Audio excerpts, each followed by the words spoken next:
ఓం శాంతి. Murali date 5/6/2025. ఈరోజు బాబా చెప్తున్నారు, అనంతమైన సుఖం పొందటం కోసం మనందరికీ అనంతమైన జ్ఞానం లభిస్తుంది. ఈ రాజయోగ శిక్షణ ద్వారానే రాజ్యాన్ని పొందుతాము. అంటే బేహద్దు సుఖం పొందటం కోసం బాబా బేహద్దు జ్ఞానాన్ని ఇస్తున్నారు. మనదంతా ఒక ఈశ్వరీయ పరివారం.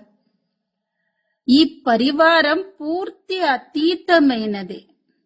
ఇక్కడ ఒకరోజు పిల్లలున్నారు, 8 రోజుల పిల్లలున్నారు. అందరం చదువుకుంటున్నాం. అందరికీ టీచర్ శివ్ బాబా మనందరికీ చదివిస్తున్నారు. ఇది ఎంత అతీతమైన విషయం. ఆత్మ చదువుకుంటుంది, ఆత్మల తండ్రి చదివిస్తున్నారు. ఆత్మనే పరమాత్ముణ్ణి తండ్రి అని అంటుంది. తండ్రొచ్చి పిల్లలకి కథ చెప్తున్నాడు. ఏం కథ?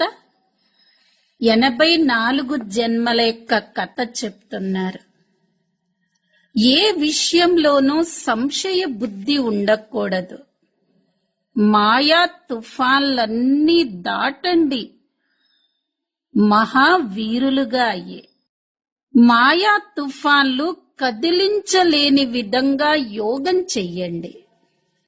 తెలివైన వారిగా అయ్యి మీ జీవితాన్ని ఈశ్వరీయ సేవలో ఉపయోగించండి. మనం సత్యమైన ఆత్మిక సమాజ సేవకులం. ఈ విధంగా తయారవ్వండి. ఆత్మిక చదువు చదువుకోవాలి, చదివించాలి. మనం నియమంగా ఉండాలి, ప్రేమతో ఉండాలి. ఎవరిలో ఎన్ని అవగుణాలున్నా, కఠినమైన సంస్కారాలున్నా, మందబుద్ధి ఉన్నా, నింద చేసేవారైనా కానివ్వండి, దయార్థ హృదయులుగా కండి, విశ్వ కళ్యాణకారిగా కండి. అందరితో ప్రేమతో నడవండి. అంతేకాని వీళ్ళెప్పుడు మారరు, వీళ్ళెప్పుడు ఇంతే, వీరేం చెయ్యలేరు, నేనే అంతా చెయ్యగలుగుతాను, వీరెందుకు పనికొస్తారు, ఇటువంటి భావనలు ఉండకూడదు. అహంకారమొద్దు, అనుమానమొద్దు. వీటిని వదిలిపెట్టండి. బలహీనతలు, లోపాలు తొలగించండి. వీళ్ళల్లో ఈ బలహీనత ఉంది, లోపముంది అని తెలిసి కూడా క్షమించండి. దయార్థ హృదయులుగా కండి. వీళ్ళే విశ్వ కళ్యాణ సేవలో సఫలత పొందుతారు. ఎప్పుడు క్షమించే గుణం ఉండాలి, దయార్థ హృదయం ఉండాలి. అప్పుడే విశ్వ కళ్యాణ సేవ చెయ్యగలుగుతారు. జీవితంలో సఫలత పొందాలి అంటే ఏ కార్యంలో అయినా బాబా సేవలో బ్రాహ్మణుల తనువు, మనస్సు, ధనం యొక్క సహయోగం ఎక్కడుంటుందో సఫలత అక్కడ తప్పకుండా ఉంటుంది. ఎవరం మనం? విశ్వ కళ్యాణకారి ఆత్మలము. ఈ రోజటి మధుర మహావాక్యాలు. మధురమైన పిల్లలు, అనంతమైన సుఖం కోసం మీకు అనంతమైన జ్ఞానం లభిస్తుంది. మీరు మళ్ళీ రాజయోగ శిక్షణ ద్వారా రాజ్యాన్ని తీసుకుంటున్నారు. ప్రశ్న: మీ ఈశ్వరీయ కుటుంబం ఏ విషయంలో పూర్తిగా అతీతమైనది? జవాబు: ఈశ్వరీయ కుటుంబంలో ఒక్కరోజు పిల్లలున్నారు, అలాగే 8 రోజుల పిల్లలు ఉన్నారు. కానీ అందరూ చదువుకుంటున్నారు. తండ్రే శిక్షకునిగా అయ్యి తమ పిల్లలను చదివిస్తున్నారు. ఇది ఎంతో అతీతమైన విషయం. ఆత్మ చదువుకుంటుంది, ఆత్మనే తండ్రి అని అంటుంది. తండ్రి మళ్ళీ పిల్లలకు 84 జన్మల కథను వినిపిస్తారు. పాట దూరదేశ నివాసి. ఓం శాంతి. వృక్షపతి వారము అంటారు. అందుకు బృహస్పతి అన్న పేరుని పెట్టారు. ఈ పండగలు మొదలైన వాటిని ప్రతి సంవత్సరం జరుపుకుంటూనే ఉంటారు. మీరు ప్రతి వారం బృహస్పతి వారాన్ని జరుపుకుంటారు. వృక్షపతి లేక ఈ మనుష్య సృష్టి రూపీ వృక్షానికి చైతన్య బీజ రూపమైన వారికే ఈ వృక్షపు ఆది మధ్య అంత జ్ఞానం తెలుసు. మిగిలిన వృక్షాలన్నీ జడమైనవే, ఇది చైతన్యమైనది.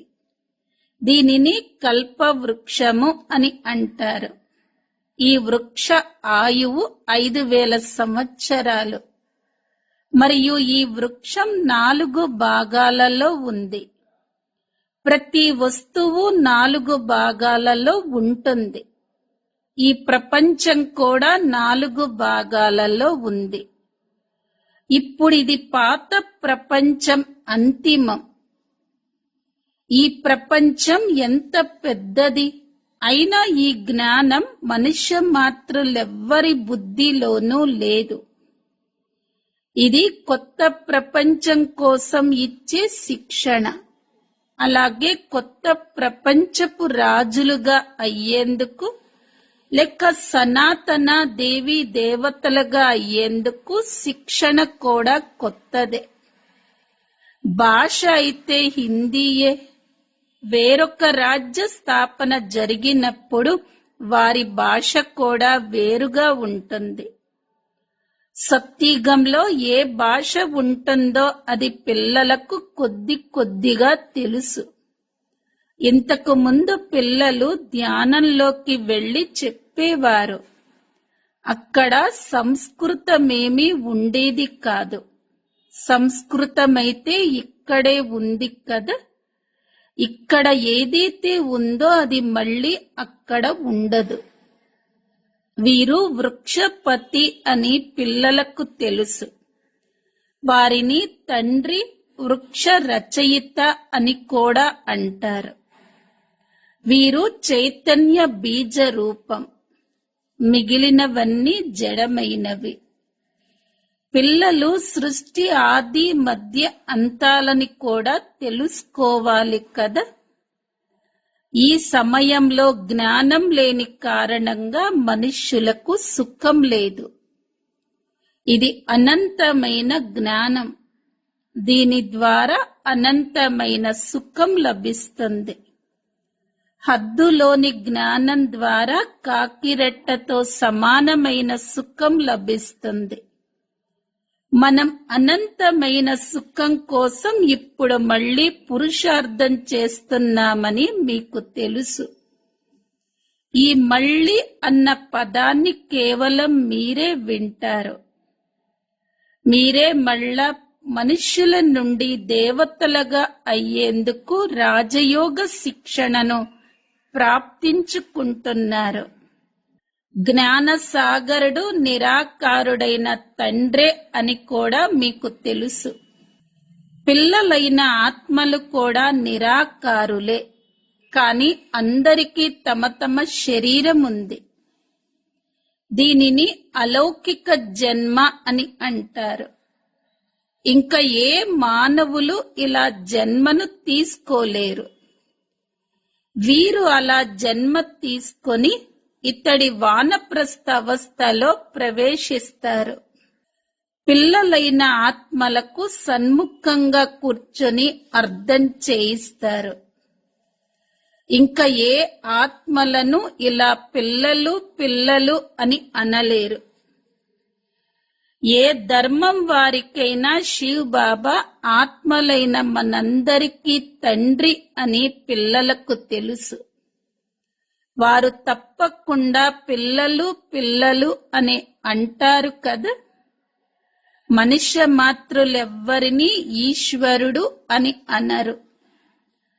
బాబా అని అనలేరు. గాంధీని కూడా బాపు అని అనేవారు. మున్సిపాలిటీ మేయర్ని కూడా ఫాదర్ అని అనేస్తారు. కాని ఆ తండ్రులందరూ దేహదారులే. మన ఆత్మల తండ్రి మనల్ని చదివిస్తున్నారని ఇప్పుడు మీకు తెలుసు. స్వయాన్ని ఆత్మగా భావించండి అని బాబా గడియ గడియ చెప్తారు. ఆ బాబా వచ్చి ఆత్మలను చదివిస్తారు. ఇది ఈశ్వరీయ కుటుంబం. బాబాకి ఎంతో మంది పిల్లలున్నారు. బాబా మీకు చెందిన వారిమి అని మీరు కూడా అంటారు. తద్వారా మీరు పిల్లలవుతారు. బాబా, నేను ఒక్కరోజు పిల్లవాడిని, నేను 8 రోజుల పిల్లవాడిని, 1 నెల పిల్లవాడిని అని అంటారు.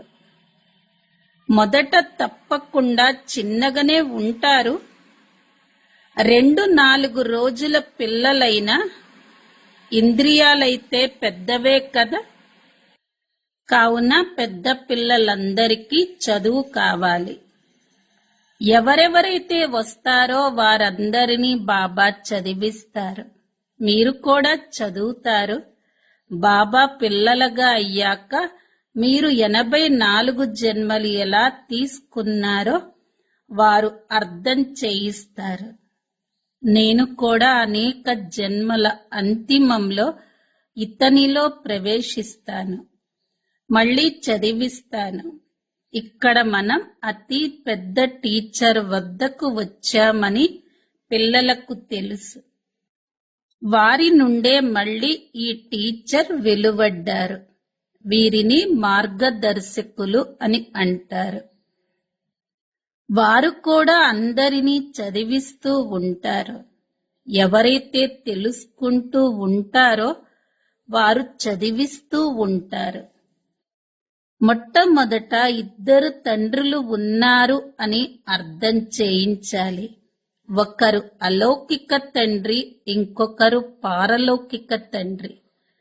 వారిలో పెద్దవారు తప్పకుండా పారలౌకిక తండ్రే కదా. వారిని భగవంతుడు అని అంటారు. ఇప్పుడు మనకి పారలౌకిక తండ్రి లభించారు అని మీకు తెలుసు. ఇది ఇంకెవరికీ తెలియదు. మెల్లమెల్లగా తెలుసుకుంటూ ఉంటారు. ఆత్మలైన మనల్ని బాబా చదివిస్తున్నారని పిల్లలైన మీకు తెలుసు. ఆత్మలైన మనమే ఒక శరీరాన్ని వదిలి మళ్ళీ ఇంకొక శరీరాన్ని తీసుకుంటాము. ఉన్నతోన్నతులైన దేవతలుగా అవుతాము. మీరు ఉన్నతోన్నతులుగా అయ్యేందుకు వచ్చారు. చాలా మంది పిల్లలు నడుస్తూ నడుస్తూ ఉన్నతోన్నతమైన చదువును కూడా వదిలేస్తారు. ఏదో ఒక విషయంలో సంశయం వచ్చేస్తుంది. లేక మాయా తుఫాను ఏదైనా వస్తే సహించుకోలేరు. కామం మహాశత్రువుతో ఓడిపోతారు. ఈ కారణం వల్ల చదువునే వదిలేస్తారు. కామ మహాశత్రు వల్లనే పిల్లలు ఎంతగానో సహించవలసి వస్తుంది.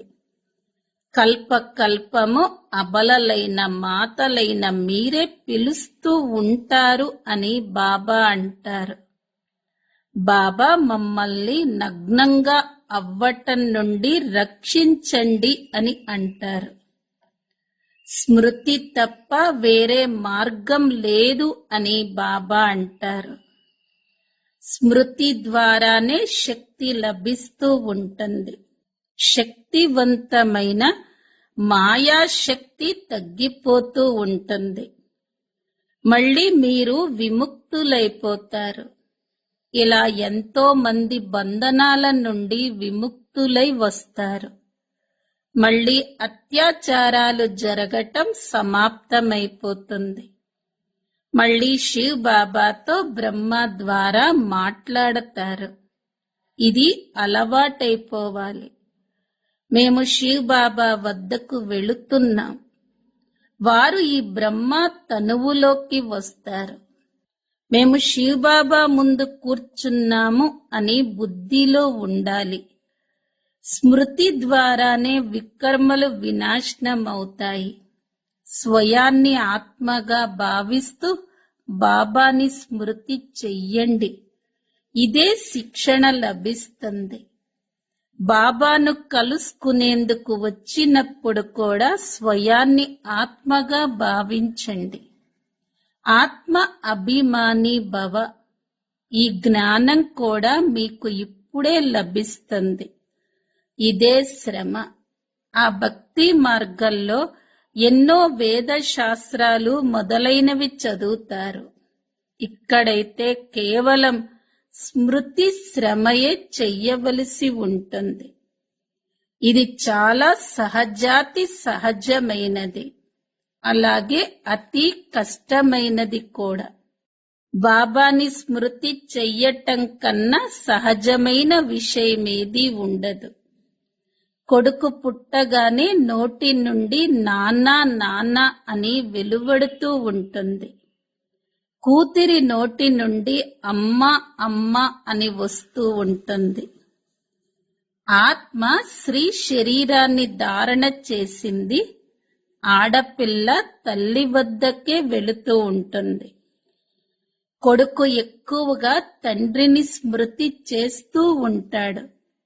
ఎందుకంటే తండ్రి నుండి వారసత్వం లభిస్తుంది. ఇప్పుడు ఆత్మలైన మీరందరూ పిల్లలే. మీకు తండ్రి నుండి వారసత్వం లభిస్తుంది.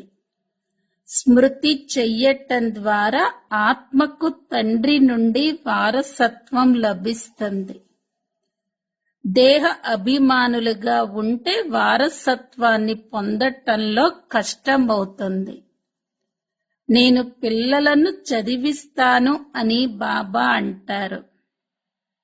పిల్లలైన మమ్మల్ని తండ్రి చదివిస్తున్నారు అని మీకు కూడా తెలుసు. ఈ విషయాలను తండ్రి తప్ప ఇంకెవరూ తెలియచెయ్యలేరు. భక్తి మార్గంలో మీకు వారిపైన ప్రేమ ఉండేది. మీరందరూ ఆ ఒక్క ప్రియుడికి ప్రియురాళ్లుగా ఉండేవారు. మొత్తం ప్రపంచమంతా ఆ ఒక్క ప్రియునికి ప్రేయస్సులు. పరమాత్మను అందరూ పరమ పిత అని కూడా అంటారు. తండ్రిని ప్రేయసి అని అనరు. మీరు భక్తి మార్గంలో ప్రేయస్సులుగా ఉండేవారు అని బాబా అర్థం చేయిస్తున్నారు. ఇప్పుడు కూడా ఎంతో మంది ఉన్నారు, కానీ పరమాత్మ అని ఎవరిని అంటారో ఆ విషయంలో తికమక పడతారు. గణేషు, హనుమంతుడు మొదలైన వారిని కూడా పరమాత్మ అనేసి దారాన్ని చిక్కుపరిచేశారు. ఒకరు తప్ప ఇంకెవరు దానిని సరిదిద్దలేరు. ఎవరికి అంత శక్తి లేదు. తండ్రే వచ్చి పిల్లలకు అర్థం చేయిస్తారు. మళ్ళీ పిల్లలు నెంబర్ వారీగా పురుషార్థమనుసారంగా అర్థం చేసుకుంటారు. మరియు అర్థం చేయించేందుకు అర్హులుగా అవుతారు. రాజధాని స్థాపన జరుగుతుంది. ఖచ్చితంగా కల్ప పూర్వం వలె మీరు ఇక్కడ కూర్చుంటారు. మళ్ళీ ప్రాలబ్ధాన్ని కొత్త ప్రపంచంలో పొందుతారు. దానిని అమరలోకము అని అంటారు. మీరు మృత్యుపై విజయాన్ని పొందుతారు. అక్కడ ఎప్పుడూ అకాల మృత్యువులు ఉండవు. దాని పేరే స్వర్గం. పిల్లలైన మీకు ఈ చదువు గురించి సంతోషం ఎంతగానో ఉండాలి. తండ్రి స్మృతి ద్వారా తండ్రి ఆస్తి కూడా గుర్తొస్తుంది. ఒక్క క్షణంలో మొత్తం డ్రామా జ్ఞానమంతా బుద్ధిలోకి వచ్చేస్తుంది. మూలవతనం, సూక్ష్మవతనం, స్థూలవతనం. 84 జన్మల చక్రం అంతే. ఈ నాటకం మొత్తం భారతదేశంపైనే రచింపబడి ఉంది. మిగిలినవన్నీ శాఖోపశాఖలే. బాబా జ్ఞానాన్ని కూడా మీకే వినిపిస్తారు. మీరే ఉన్నతులుగా మరియు మళ్ళీ నీచులుగా అయ్యారు. డబల్ కిరీటదారులుగా మళ్ళీ నిరుపేదలుగా అవుతారు. ఇప్పుడు భారతదేశం నిరుపేదగా బిక్కారీగా ఉంది. ప్రజలపై ప్రజల రాజ్యం నడుస్తుంది. సత్యుగంలో డబల్ కిరీటదారులైన మహారాజా మహారాణుల రాజ్యం ఉండేది. ఆది దేవుడైన బ్రహ్మకు ఎన్నో పేర్లను పెట్టారు అని అందరూ అంగీకరిస్తారు. వారిని మహావీర అని కూడా అంటారు. మహావీరుడు అని హనుమంతుడిని కూడా అంటారు. నిజానికి పిల్లలైన మీరే సత్యమైన మహావీరులగు హనుమంతుళ్ళు. ఎందుకంటే మీరు యోగంలో ఎంతగా ఉంటారంటే మాయా తుఫాన్లు ఎన్ని వచ్చినా కానీ అవి మిమ్మల్ని కదిలించలేవు. మహావీరుని పిల్లలైన మీరు మహావీరులుగా అయ్యారు. ఎందుకంటే మీరు మాయపై విజయాన్ని పొందుతారు. పంచవికారాల రూపీ రావణుడిపై ప్రతి ఒక్కరూ విజయాన్ని పొందుతారు. ఇది ఏదో ఒక మనిషి విషయం కాదు. మీరు ప్రతి ఒక్కరూ ధనస్సును విరచాలి, అనగా మాయపై విజయాన్ని పొందాలి. ఇందులో యుద్ధము మొదలైన వాటి విషయమేమీ లేదు. యూరప్ వాసులు ఎలా పోట్లాడతారు?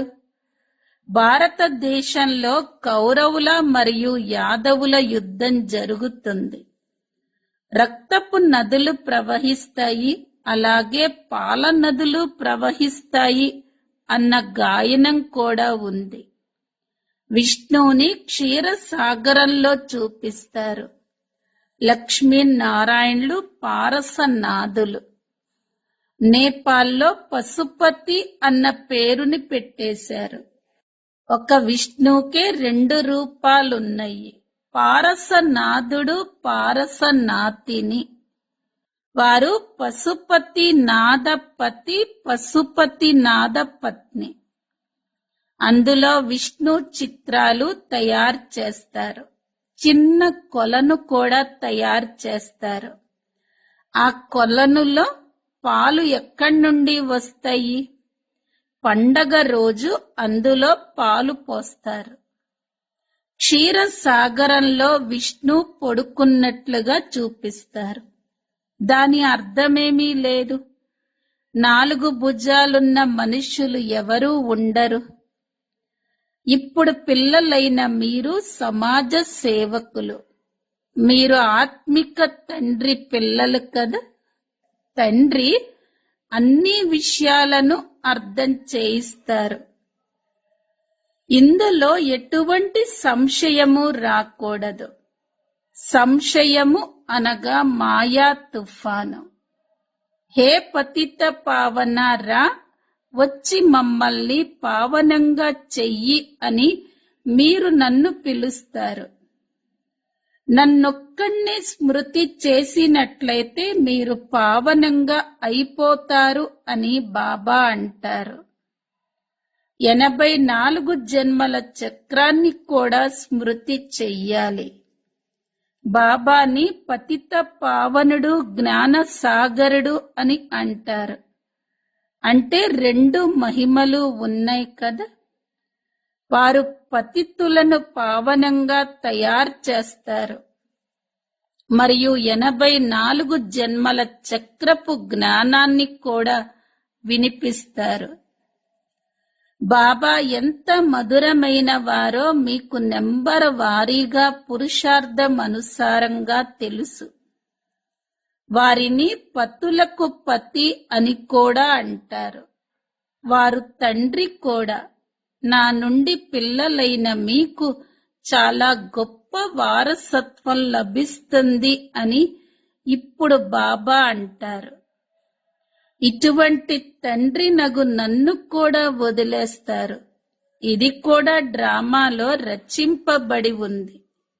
చదువును వదిలేస్తారు అనగా అది నన్ను వదిలేయటమే. ఎంత అవివేకులుగా ఉన్నారు.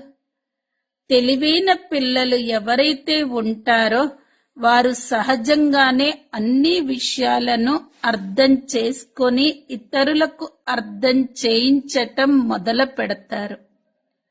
ఆ చదువు ద్వారా ఏమి లభిస్తుందో మరియు ఈ చదువు ద్వారా ఏమి లభిస్తుందో మరి ఏది చదవాలో వారు వెంటనే నిర్ణయం తీసుకుంటారు. బాబా పిల్లల్ని అడుగుతారు, ఈ చదువు చాలా మంచిది అని పిల్లలు కూడా భావిస్తారు. అయినా మళ్ళీ భౌతికమైన చదువును చదవకపోతే మిత్ర సంబంధికులు మొదలైన వారు అసంతుష్టులవుతారు అని అంటారు. దినదినము సమయం చాలా తగ్గిపోతూ ఉంటుంది. ఇంతటి చదువునైతే చదవలేరు అని బాబా అంటారు. చాలా జోరుగా ఏర్పాట్లు జరుగుతున్నాయి. అన్ని వైపుల నుండి ఏర్పాట్లు జరుగుతూ ఉంటాయి కదా. రోజు రోజుకి ఒక్కరిపై ఒక్కరికి శత్రుత్వం పెరుగుతూ ఉంటుంది. వెంటనే అందరినీ అంతం చేసేసే విధంగా అటువంటి వస్తువులను తయారు చేశాము అని కూడా అంటూ ఉంటారు. డ్రామానుసారంగా ఇప్పుడు యుద్ధం జరగదు అని పిల్లలైన మీకు తెలుసు. రాజ్య స్థాపన జరుగుతుంది. అప్పటి వరకు మనం కూడా ఏర్పాట్లు చేస్తూ ఉన్నాము. వారు కూడా ఏర్పాట్లు చేస్తూ ఉంటారు. చివరిలో మీ ప్రభావము ఎంతగానో వెలువడనున్నది. ఓహో ప్రభు, నీ లీల అని కూడా మహిమ చేస్తారు. అది ఈ సంగమ యుగపు గాయనమే. అలాగే నీ గతి మతి అతీతమైనది అని కూడా మహిమ చేస్తారు. ఆత్మలందరి పాత్ర అతీతమైనది. ఇప్పుడు నన్నొక్కడే స్మృతి చేసినట్లయితే మీ వికర్మలు వినాశనం అవుతాయి అని బాబా మీకు శ్రీమతాన్ని ఇస్తున్నారు.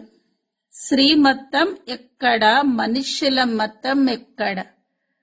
విశ్వంలో శాంతి పరంపిత పరమాత్మ తప్ప ఇంకెవరూ ఏర్పరచలేరు అని మీకు తెలుసు. 100% పవిత్రతా సుఖశాంతులను 5000 సంవత్సరాల క్రితం వలె డ్రామానుసారంగా స్థాపన చేస్తున్నారు. అది ఎలాగో వచ్చి అర్థం చేసుకోండి. పిల్లలైన మీరు కూడా సహాయకులుగా అవుతారు. ఎవరైతే చాలా సహాయం చేస్తారో వారు విజయమాలలోని మడులుగా అయిపోతారు. పిల్లలైన మీ పేర్లు కూడా ఎంత రమణీయకంగా ఉండేవి. ఆ పేర్ల లిస్టును ఆల్బంలో పెట్టాలి. మీరు బట్టీలో ఉన్నారు. ఇళ్ళు వాకిళ్ళు వదిలి మీరొచ్చి బాబాకు చెందిన వారిగా అయ్యారు. నేరుగా బట్టీలోకొచ్చి పడ్డారు. అది ఎటువంటి పక్కా బట్టి అంటే లోపలికి ఎవరిని అనుమతించేవారు కారు. ఎప్పుడైతే బాబాకి చెందిన వారిగా అయిపోయారో మరి అప్పుడు ఇక పేరు కూడా తప్పకుండా ఉండాలి. సర్వస్వాన్ని సమర్పణ చేసేశారు కావున పేర్లు పెట్టేశారు. ఇది అద్భుతం కదా. బాబా అందరికీ పేర్లు పెట్టారు. అచ్చా, మధురాతి మధురమైన ఆత్మిక పిల్లలకు మాతా పిత బాప్ దాదాల ప్రియ స్మృతులు మరియు గుడ్ మార్నింగ్. ఆత్మిక పిల్లలకు ఆత్మిక తండ్రి నమస్తే. ఆత్మిక పిల్లలవి ఆత్మిక తల్లి తండ్రులకు ప్రియ స్మృతులు, గుడ్ మార్నింగ్ మరియు నమస్తే. ధారణ కొరకు ముఖ్య సారము. మొదటి పాయింట్, ఏ విషయంలోనూ సంశయ బుద్ధి కలవారిగా అవ్వకూడదు. మాయా తుఫాన్లను మహావీరులుగా అయ్యి దాటాలి. మాయా తుఫాన్లు కదిలించలేని విధంగా యోగంలో ఉండాలి.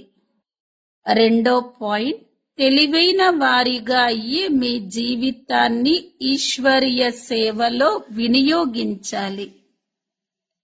సత్యమైన ఆత్మిక సమాజ సేవకులుగా అవ్వాలి. ఆత్మిక చదువును చదవాలి మరియు చదివించాలి. వరదానం: అహంకారము మరియు అనుమానాలను సమాప్తం చేసి దయార్థ హృదయులుగా అయ్యే విశ్వ కళ్యాణకారి భవ.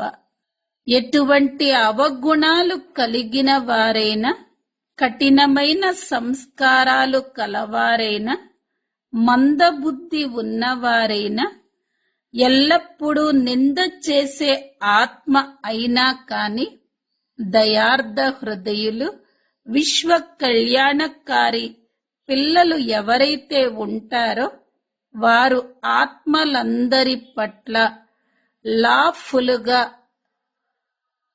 నియమంగా ఉండటంతో పాటు లవ్ఫుల్గా ప్రేమపూర్వకంగా కూడా ఉంటారు.